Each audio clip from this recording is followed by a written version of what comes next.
Hi, my name is Schyler Church. I am a California real estate broker as well as a member of the education department at Accredited Real Estate Schools. So we provide course requirements to be eligible to take the state exam in California, but also a ton of different options to help you prepare for the state exam. One of those options is practice questions. We have a database of over 3,600 questions to help you prepare. And if you're interested in that program, make sure to check the link below. But today we're going to be talking about a few practice questions that relate to the sixth area of the California state exam, which is practice. And this is about 25% of the state exam. So you really want to make sure you're very, very extremely proficient in this material because it is about 25% of the state exam. And this is a large area. It's kind of like a catch-all. It covers a lot. So this will only be a few questions of it. So let's get to it. 1. A real estate transfer disclosure statement need not be prepared for A, fourplex apartment property, B, 10-unit apartment complex, C, mobile home, D, condominium. Well, as always, I always tell students to make sure let's decipher the question. Understand what the question is saying, what you believe the answer to be without even looking at the other answer options. So, real estate transfer disclosure statement. What do we know about it in California? Well, this became a requirement in 1987, and it is required for sellers to use and disclose material facts and answer pertinent questions for properties that are 1 to 4 unit residential homes. So knowing this, we automatically know that the fourplex apartment property, that does need to have a transfer disclosure statement. A 10-unit apartment complex, that is greater than 4 units. So that does not require a transfer disclosure statement. But let's make sure on the other ones before going with B. Well, mobile home, that is it's intended as a primary residence, even though it may be technically personal property, it does require a transfer disclosure statement, as well as a condominium. So all of these require transfer disclosure statements except B, 10-unit apartment complex. And let's go through the specifics, a little bit of specifically what that TDS is. So the TDS applies when real property of 1 to 4 dwelling units is transferred by sale, exchange, installment, land sale contract, ground lease coupled with improvements, lease with an option to purchase, or any other option to purchase. So this is when a 1 to 4 unit property, residential property, needs to be, you have to use a TDS with it. And it also pertains to the resale of a manufactured home or a mobile home, even if classified as personal property, provided that the manufactured or mobile home is located on real property and is intended for use as a residence. So these are key elements of the transfer disclosure statement. But the biggest thing is when you think of the TDS, 1 to 4 unit residential property, and it needs to be used and provided for if it's a sale, an exchange, or even if it's a ground lease coupled with improvements, a lease with an option to purchase, or any type of option. And also mobile homes if it's used, mobile homes or manufactured homes if it's used as a residence. 2. On the real estate transfer disclosure statement form, the broker must A, inspect all common areas, B, inspect accessible areas and inaccessible areas and inform the buyer and the seller. C, inspect all areas, including inaccessible areas, and report his or her findings to the buyer. D, make a visual inspection of all accessible areas and report his or her findings on the form. Well, what do we know as a real estate agent when you are representing your principal on that TDS?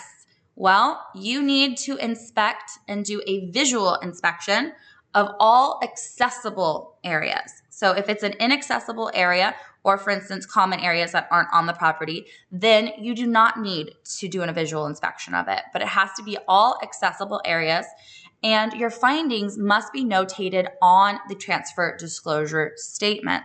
Needs to be notated on it. So even for instance, if your seller decides to refuse to fill out the transfer disclosure statement, even though they're required by law, first of all, you shouldn't be working that listing to begin with, but you need to, as the agent, fill out the visual inspection portion of it.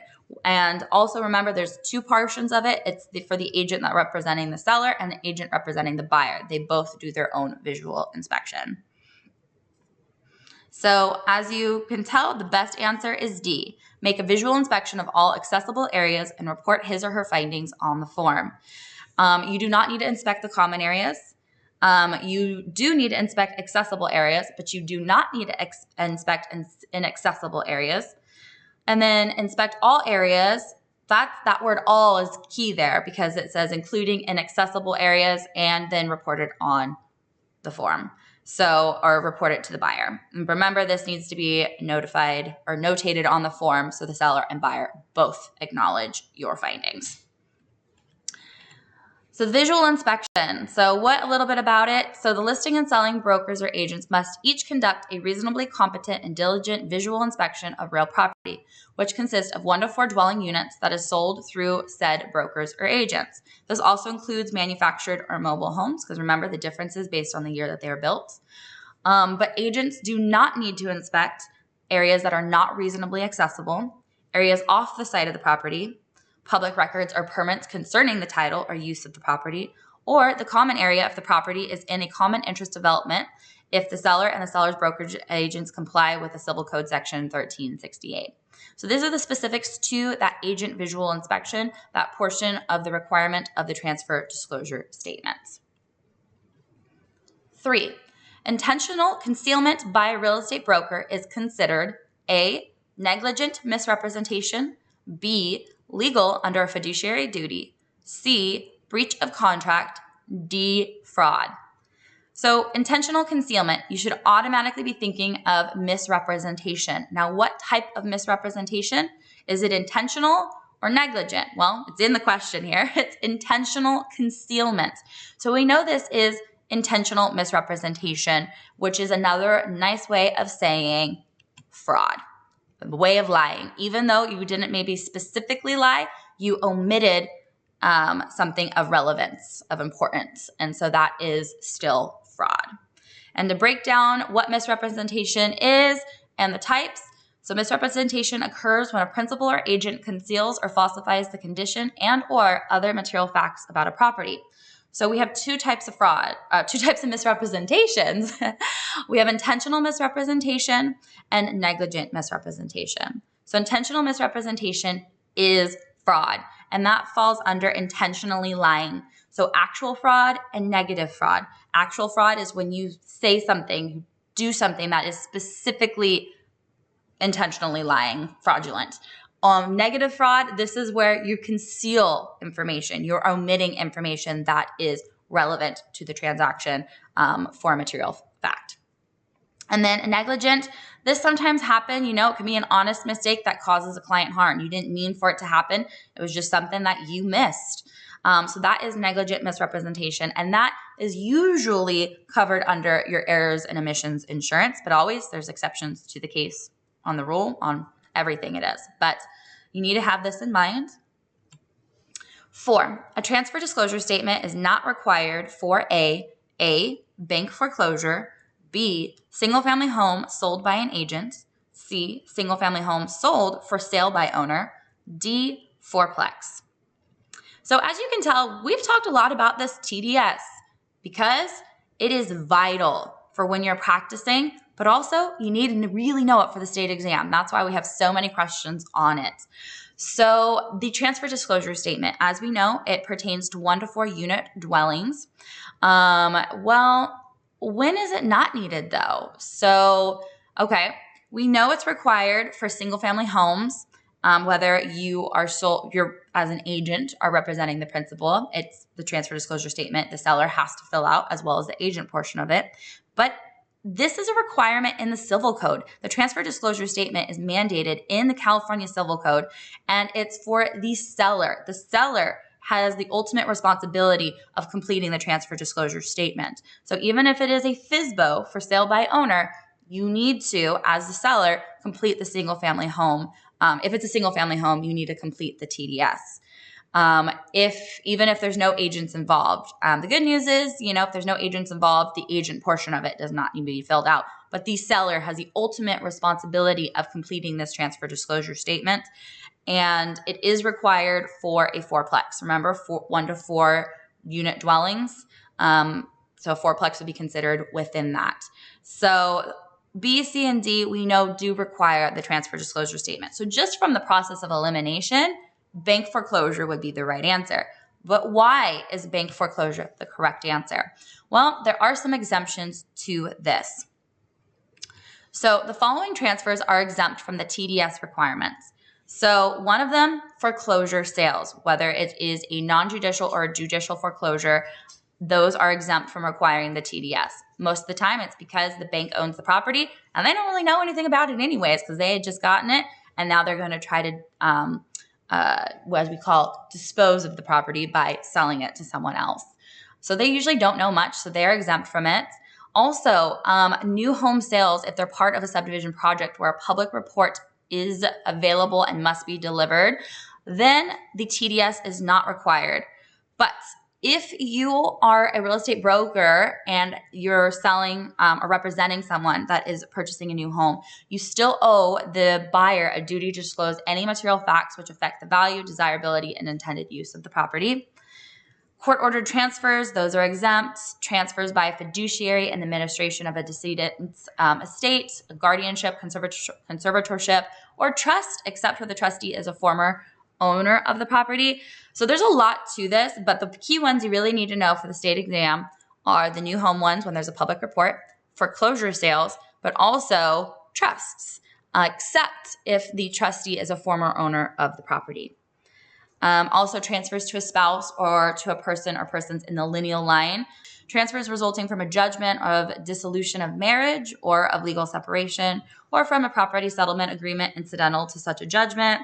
Transfers from one co-owner to another. Transfers by the state controller for unclaimed property.